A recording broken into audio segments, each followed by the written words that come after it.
नमस्कार। आज हम लोग बात करने वाले हैं झारखंड में टीचर बनने के पूरे सफर के बारे में। मतलब एप्लीकेशन भरने से लेकर नौकरी की असली सच्चाई क्या है, सब कुछ देखेंगे। तो सवाल ये उठता है कि झारखंड में टीचर बनने के लिए आखिर करना क्या पड़ता है। और यकीन मानिए, ये सफर उतना सीधा है नहीं जितना पहली नजर में लगता है। इसमें कई पेच हैं। तो देखिए, हम इस सफर को 5 हिस्सों में समझने की कोशिश करेंगे। पहले देखेंगे कि टीचर बनने का गेटवे क्या है। फिर एप्लीकेशन चेकलिस्ट पर नजर डालेंगे, JTEET एग्जाम को कैसे क्रैक किया जाए, और फिर बात करेंगे शिक्षकों की 2 अलग-अलग हकीकतों की, और आखिर में झारखंड के सामने जो बड़ी चुनौती है उसे भी समझेंगे।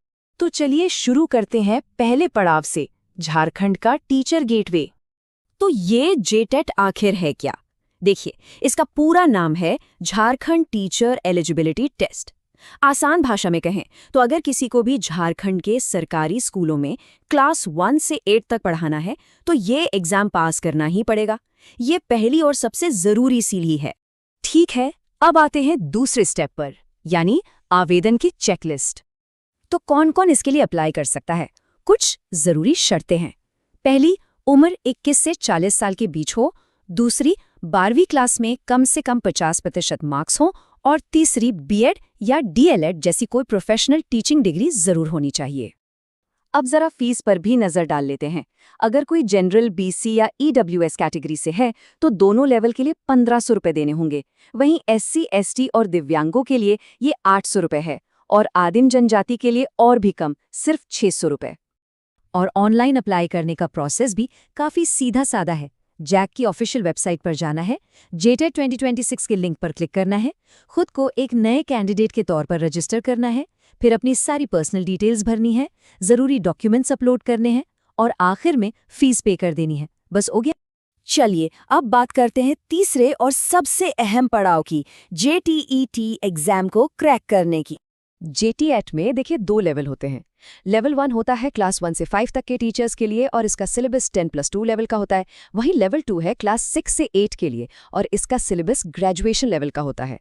पर एक मजेदार बात यह है कि दोनों ही एग्जाम 2.5 घंटे के होते हैं। अब एग्जाम के फॉर्मेट को भी फटाफट समझ लेते हैं। ये एक ऑफलाइन एग्जाम है, यानी OMR शीट पर होगा। सवाल होंगे ऑब्जेक्टिव टाइप, मतलब मल्टीपल चॉइस। कुल 150 सवाल, 150 नंबर के।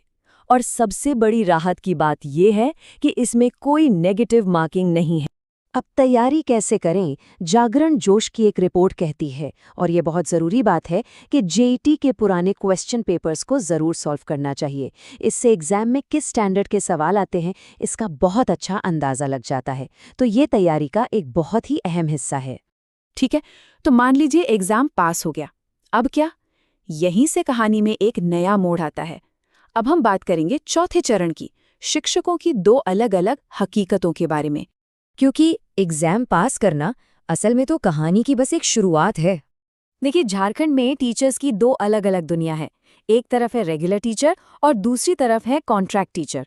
जो रेगुलर टीचर हैं उन्हें जेपीएससी का एक और एंट्रेंस एग्जाम पास करना होता है। इससे उन्हें मिलती है परमानेंट सरकारी नौकरी, पूरा पे स्केल और सारे फायदे। और जो कॉन्ट्रैक्ट टीचर हैं वो सिर्फ टेट पास करके भर्ती होते हैं। उन्हें मिलती है एक फिक्स सैलरी, और नौकरी भी कॉन्ट्रैक्ट पर होती है, जिसे रिन्यू कराना पड़ता है। प्रमोशन जैसा कुछ नहीं होता। अब कॉन्ट्रैक्ट टीचर्स की हकीकत क्या है वो इस एक नंबर से साफ हो जाती है। सिर्फ 6,700 रुपए प्रति महीना। सोचिए, ये एक क्वालिफाइड कॉन्ट्रैक्ट टीचर की मैक्सिमम सैलरी है जो मिडिल स्कूल में पढ़ा रहा है। और अब इसकी तुलना एक नए रेगुलर टीचर की स्टार्टिंग सैलरी से कीजिए, जो करीब 30,000 रुपए महीना होती है।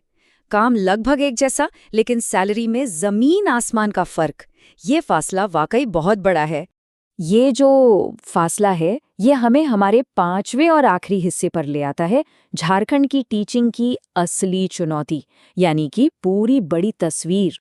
टीचर्स के बीच का ये बंटवारा असल में एक बहुत बड़ी और गहरी समस्या का हिस्सा है, और वो समस्या है पूरे राज्य में हजारों की तादाद में खाली पड़ी टीचर्स की पोस्ट्स। और ये आंकड़ा तो सच में होश उड़ाने वाला है। सेकेंडरी स्कूलों में हेडमास्टर की पोस्ट को देखिए, 91.6%। जी हाँ, लगभग 92% पोस्ट खाली पड़ी हैं। इसका मतलब ये हुआ कि 10 में से 9 से ज्यादा स्कूलों में कोई परमानेंट लीडरशिप ही नहीं है।